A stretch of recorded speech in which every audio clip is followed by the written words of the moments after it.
Hello YouTube, this is TryandJack23 bringing you a new video. It's the top 10 scariest games on the PC. First game I'm showing you is Killing Floor, which is a survival game for 6 players that pins you against a balls load of waves of zombie-like creatures, as you can see here.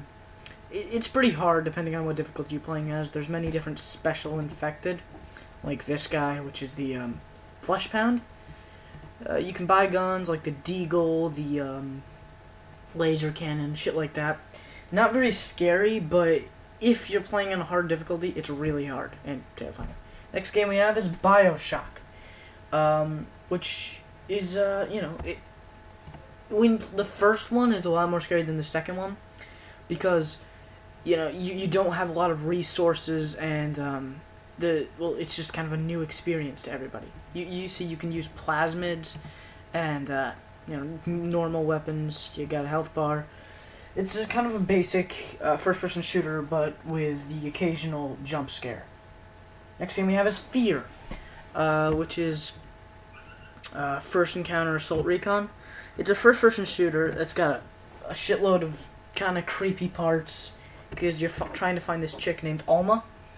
And, it's pinning you against soldiers and zombies and creatures like that. Really fun game, but really creepy too. Next thing we have is Dead Space 2, the insanely gory and pretty damn creepy game that you play as Isaac Clarke, and you're on a spaceship trying to kill a shitload of alien. Well, they're not really aliens, but they're humans that have been transformed into these, I don't really know how to describe them, these, bug-like creatures, like that. Really kind of gross. Next game we have is Penumbra. Kind of obvious. Terrifying game. You play as this guy who's trying to find his father, and, you can barely ever damage the enemies. You really have to, most of the time you have to run away, and the enemies look like that. So imagine seeing that while you're playing this. Oh, next game's Cry of Fear, which is a mod for Half-Life, the original Half-Life, which is really impressive since it's got such great graphics. And this game, it allows you to fight zombies. It takes place in Sweden, I think it was. Allows you to fight zombies to, I haven't played it a lot since my computer's been buggy lately, so I haven't really been able to fix it yet. But, I don't know, really creepy game, a lot of jump scares. I've watched a lot of commentaries on it with, PewDiePie and stuff, but I highly recommend it. It's a really good game and insanely impressive for a Half-Life mod. Since, Half-Life doesn't have the best games. Next game we have is Ex Mortis 2. I seriously just played this today. Well, actually, yeah, today. And it's a point-and-click game. It's a flash game, and it scared the fuck out of me. Because, it's got these takes place in this apocalyptic world, I guess you could say. But instead of it being like a zombie apocalypse or like a 2012 type scenario, it's like a demon apocalypse, I guess. The world's been taken over by this thing called Ex Mortis that kills everything in the most grotesque and cruel way. You spawn and you start off in front of this house, church, and you're trying to find a way to stop the Ex Mortis. There's only because you're like one of the last survivors. Here's a picture of this dead dude. Not the most family-friendly game. Okay. Ah, shit, hold on. This game is SCP, also known as Secure, Contain, Protect. You can't really see that since it's got such shitty quality. This got me so fucking anxious.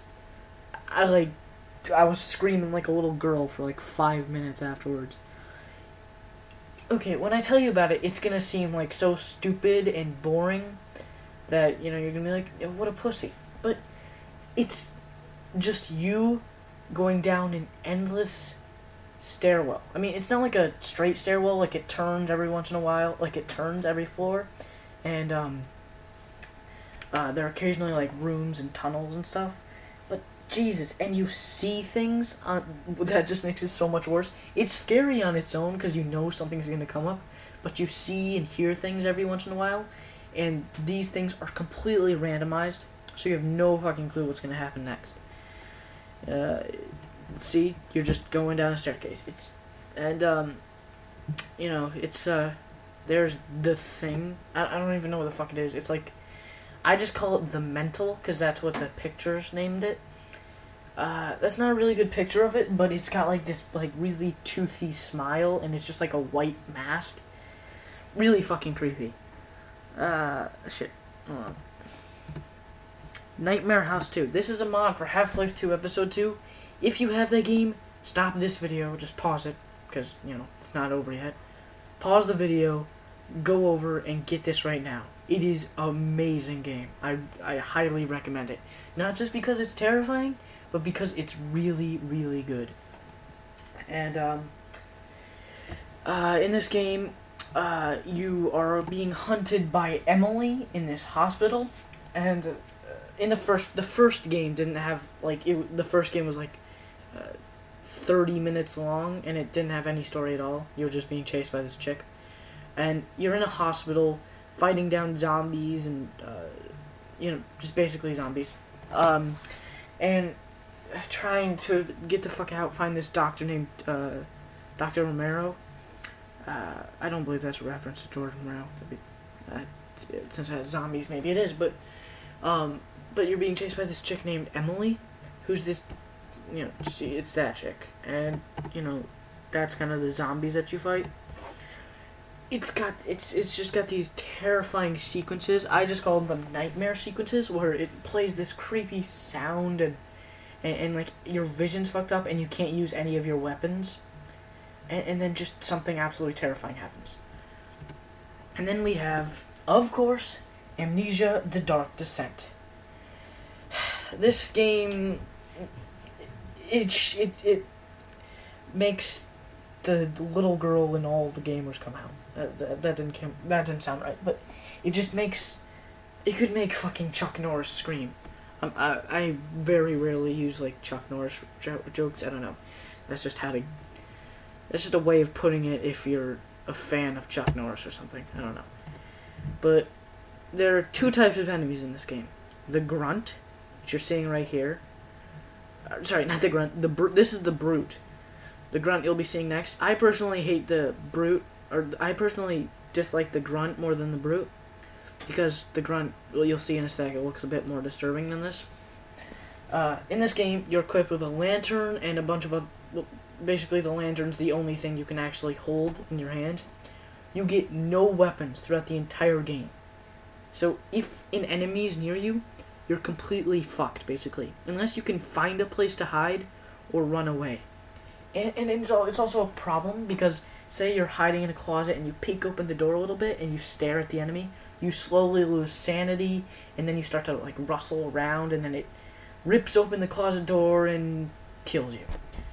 So, kind of a creepy game. And then here's the Grunt. Its like face is like ripped open, and it's got a creepy claw on one of its hands. Pretty fucked up creature. And yeah, it's a really creepy game. Try it out for yourself. You can get it for like $20 on Steam. But you know, it's a good story made by Frictional Games, which are the same guys who made Penumbra. They're doing a sequel in 2012. It already is 2012, but they're doing a sequel in a few months called Amnesia: A Machine for Pigs. If you don't believe me, look it up. You should find the official site. Can't wait for that. Hopefully it's good. Thank you guys for watching. I hope you enjoyed. Leave feedback if you want to tell me your top 10 or something. I don't know. Thanks for watching. Subscribe, like, favorite, whatever. Bye.